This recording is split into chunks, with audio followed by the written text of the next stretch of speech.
On screen আর off screen অনেক সময় এক হয়ে যায়।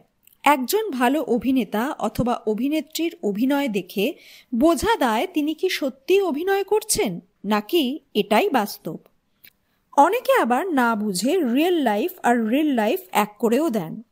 বর্তমানে সোশ্যাল মিডিয়ার যুগ, কয়েকটি ছবি বা ক্যাপশন দেখেই দুয়ে দুয়ে চার করে দেন। যদিও অভিনেতা অভিনেত্রীরা বলেন কোনো কোনো চরিত্র প্রাণবন্ত করে তোলার জন্যেই তাদের এই ভূমিকা পালন করতে হয়। দর্শকদের কাছ থেকে ভালোবাসাও পান প্রচুর। তাদের অনুরাগীরা সবসময় চান রিয়েল লাইফেও তারা জুটি বাঁধুক। এরকমই একটি জুটি সুস্মিতা দে এবং সাহেব ভট্টাচার্য। স্টার জলসার কথা সিরিয়ালের জনপ্রিয় জুটি কথা এবং এভি।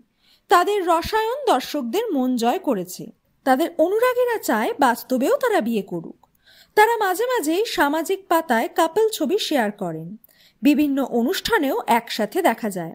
তাদের প্রেমের চর্চাও হয় বিস্তর।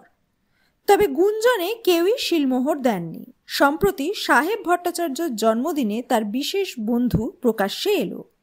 অভিনেত্রী এবং মডেল স্বাগতা দাস জন্মদিনে একটি পোস্ট শেয়ার করে লেখেন, happy birthday my real life hero.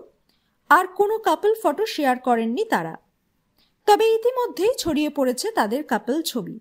বলাই যায় মন ভেঙেছে কথা এভির অনুরাগীদের। নেটিজেনদের বক্তব্য, তাহলে সুস্মিতাকে নিয়ে অভিনেতা সব জায়গায় যান কেন? কেউ কেউ বলছেন টিআরপি বাড়ানোর জন্য আমাদের না ঠকালেই ভালো হতো। আবার কারোর কারোর মতে ধারাবাহিক দেখে তাদের বাস্তব জীবন নিয়ে আমাদের কথা বলা উচিত নয়। আবার কেউ বলেন এরকম অনেক কাপল ছবি সুস্মিতার সঙ্গেও সাহেব শেয়ার করেছেন। তবে বাস্তবে পর্দার এভির জীবনসঙ্গিনী কে হবে তা এখনো জল্পনাই।